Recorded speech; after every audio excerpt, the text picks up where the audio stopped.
Hello everyone, welcome back to our channel. In today's video, I'm going to show you how to download Zoom on your desktop. Whether you need it for meetings, online classes, or catching up with friends, getting Zoom on your computer is super easy. So, let's get started.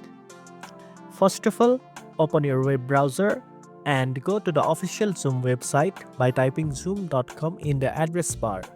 Once you are on the home page, hover your cursor over resources and click on it. You will see download the Zoom app. Click on download center. This will take you to the download page. Choose the one that matches your system requirements. You can check this by pressing the Windows key plus pause break button to see whether your operating system is 32-bit or 64-bit. Once you know, click on the one you need.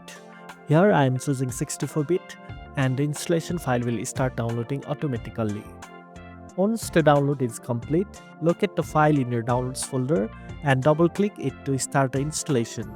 A setup window will appear and the installation will begin automatically. Within a few seconds, Zoom will be installed on your computer. Once done, open the Zoom app, sign in, or create an account if you don't have one yet. And that's it. Now you know how to download Zoom on your desktop. If you found this video helpful, don't forget to like, share, and subscribe for more tech tips. Thanks for watching, and I'll see you in the next one.